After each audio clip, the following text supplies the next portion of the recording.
garuu waan kijibaa ta'eef Rudaan dhibbaa dhibbatti hidhamuu qaba.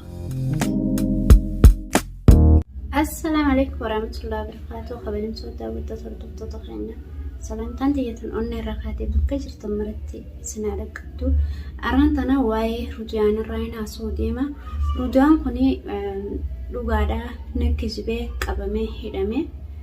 Kijiba nuti natti himuudhaan qabamee hidhame. Garuu kijibni isaa suni dhugaa ta'e wanni inni natti hime sun kijiba ta'e.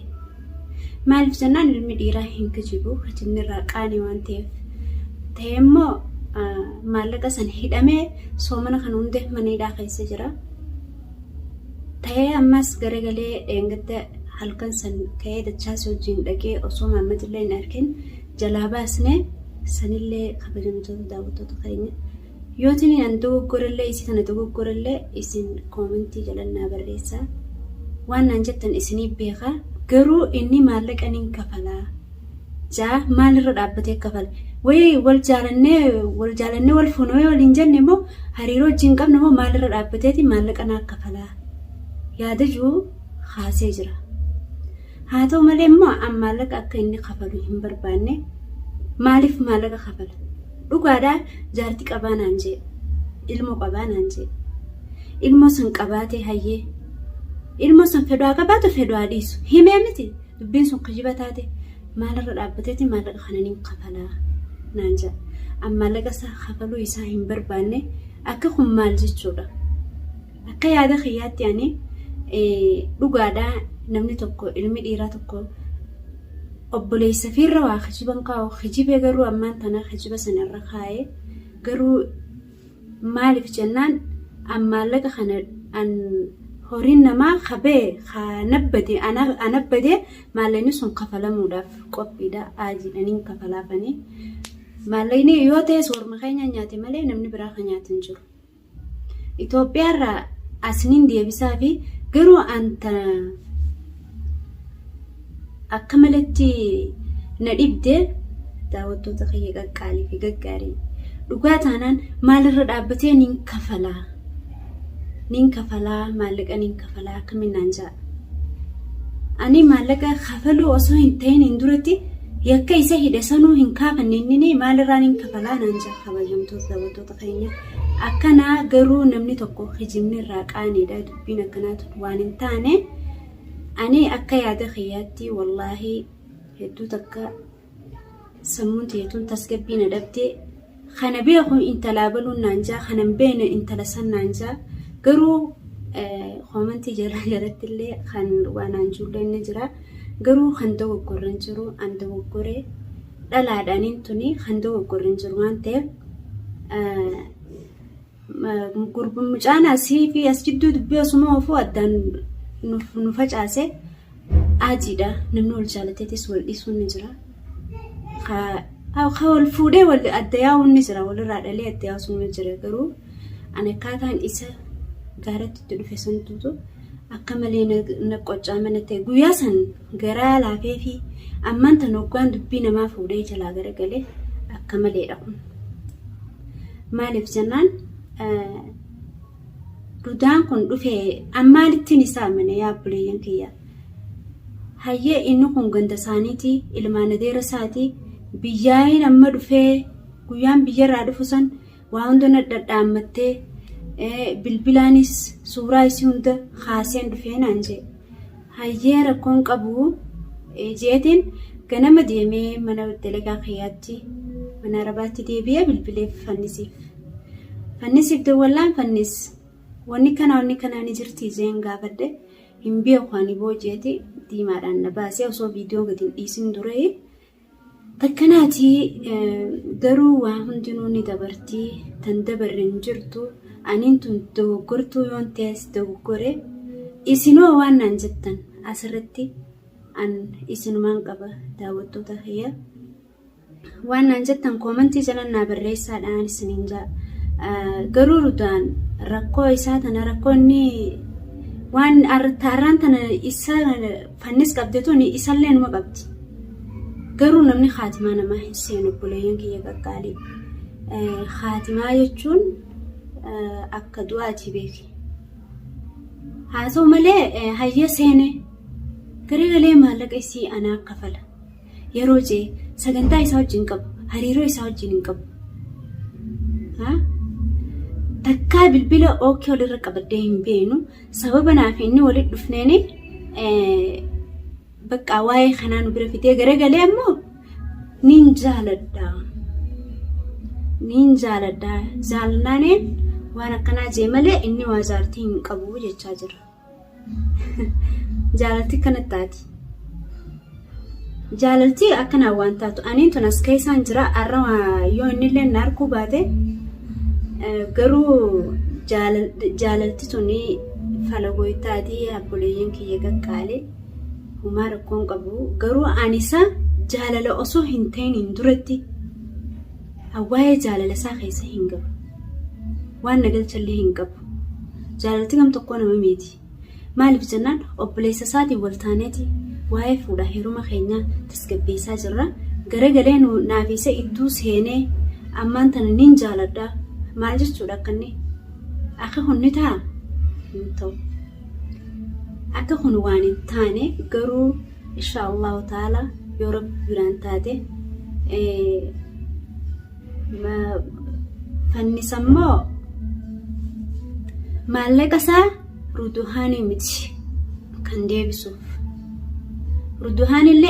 ruduhaan isaaf hin deebisu maallaqni ana rabbate maqaa kiyya osoo hin ta'in kijibummaa isaatiin hidhame kijibaadha malee kijiba isaatiin hidhame malee waan biraa hin seenaa.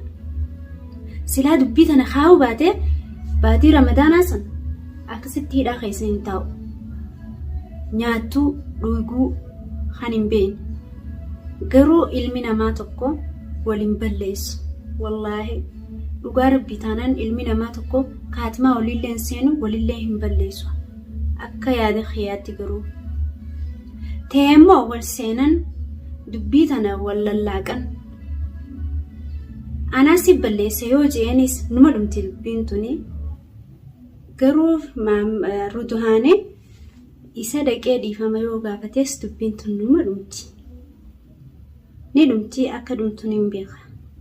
Anaasi balleesse jee yoo irra kufees numa dhumti yeroo sanatti himee an beekaatiin jaayoon anjees egaa firaankiin si godhe yoo jeellee numa taate akkasumaan kee irra turee tumamee bakka meeqaan ibkeessee mana keessatti hidhamee yeroo gaafatan an isi jaaladheetumaan akkas godhe yeroo jiru kana hedduu nama garraba hedduu nama dhaga'ama wallaahi. Maaliif jennaan namni tokko yoo kijibe garuu kijibni qaaniidha nama dhiirarraa akkanaa badii akkanaa jee nama tokko jala yoo seenee nama tokkotti himate wallaahi dubbiin sun ni furamtiif akkanatti hin qixaatamu ramadaana rabbiitiin dhiiga rabbiitiin sanarra dhaabbatee maallaqaniin kafalaa jechuun isaatis hedduu takka nama ajaa'iba wallaahi. Ta'ee garuu ani arrallee borullee ruduhaan waan arran abbaase kana inshaallahu ta'ala tan masaa keessatti neega haajuu waan fedhe garuu waan arrana godhe tana tan masaa keessatti tanummaan isaa hagantu garagalte malee ruduhaan maallaqa namaa nyaadhee warri keenya maallaqa isaa nyaate waan maallaqa warri keenya nyaate ruduhaan irraa kafaluuf hin qabu alhamdulillah galata rabbii. Maalleen isaa hin nyaadamnelleedha maalleen isaa hin nyaadamne ni jira eegaa bar yootiin warri keessa ni dabarfame malee warri keessa yooni kaas godhe warri keenyallee yoona godhe yoona neerume maalleen sun nyaadama maalleen isaa hin nyaadamne niin deebisaaf malee an ruduhaan maallaqa isaanirraa kafaluuf yoomiyyuu inuma hin qaboon maalirra dhaabbatee akka maallaqa sirraa hin kafala anaaf kafala maal jaa silaa ilaa ammaa na gaddiistanii maallaqa sanniin kafalaa maallaqa isa warra isaan nyaate warra keenyaan nyaate yoo nyaatanis warra keenyaan nyaate malee warri isaanii hin nyaanne alhamdulillah galata rabbii garuu akka khunee waan hin taane wallahi ilma dhiiraarraa khunee inuma hin ta'u amma immoo ana jaalachuudhaaf nama obboleessaaf waan takka jaalateetu nama jaalata inni obboleessaaf waan takka hin jaalanne obboleessaafuu hin quunee fi anee fi kuudha hin qaanfatu angaruu na jaalachuudhaaf qixa dachii fi samiin tun walirraa fagoodhanaaf hinne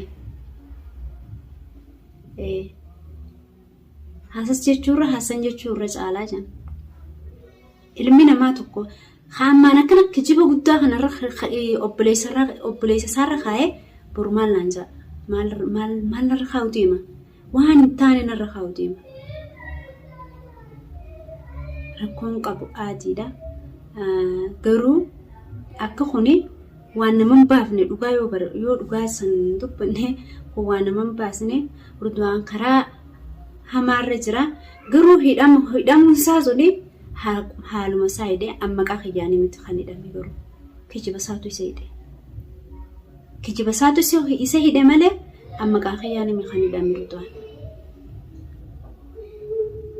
maasalaama dhugaa sayyoo dubbanne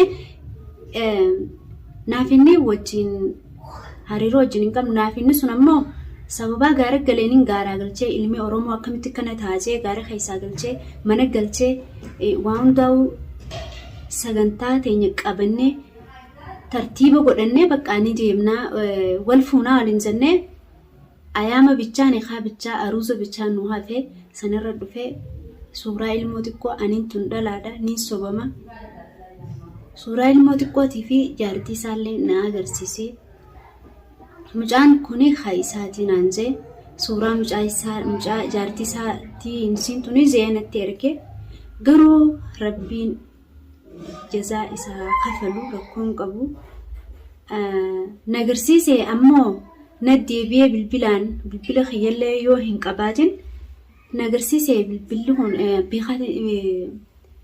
waan hin jirre piraankiin sirratti dalagee jechuun takkaas nama jirti akkasumatti itti nadiise sabaa san irratti naaf fannisaddaan dhaabbannee ta'ee haa ta'u immoo garuu jazaasaa rabbuma irratti hin barbaada asirra dhaabbadhee an jechasaa kana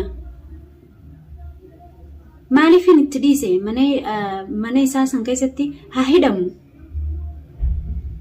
haa tumamullee isiin na hidhee naan jechaa jira maqaa keetiin akkana ta'ee naan jechaa jira amma maqaa kiyyaan akkana hin taane dhugaa rabbisanitti maqaa kiyyaan hin taane nuu hariiroo takka uummatee wal fuuna jennee aruusa godhanna jennee walitti sassaabbachuu jiru naafisee jidduu dhufee kijiba uume ilmi dhiiraa hin kijibu natti kijibee kijibni sun ammoo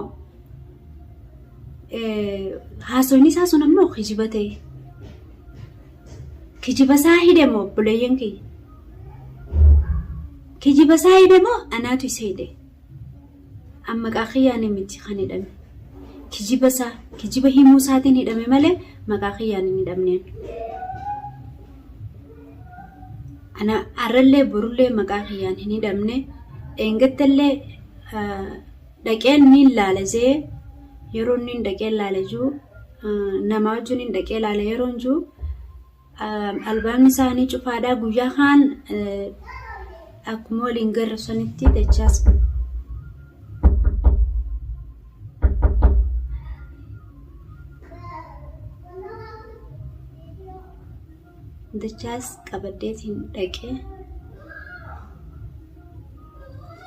qabaddeetiin dhaqee garuu niin baasa jeen dhaqee niin baasechi asirratti immoo dhugaadha kannis illee lolaa jira maaliif hidhama kijiba isaatiin yoo hidhame malee maallaqaaf maaf hidhan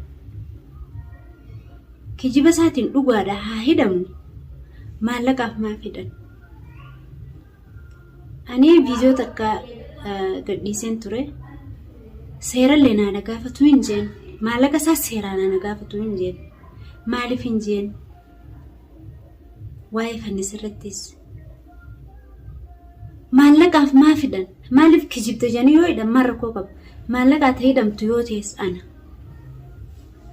maallaqa san ana inni dabarseetiin an kaddeemiisa anaatiitu kafaluu qaba.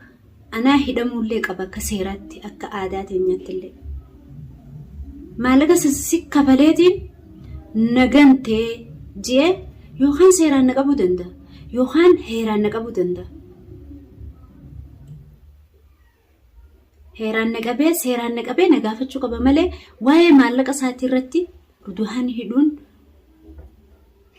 seeraala. Garuu waan kijibaa ta'eef rudaan dhibbatti hidhamuu qaba. Hidhamuu qaba. Amma immoo naaf jecha miti kan hidhamenne.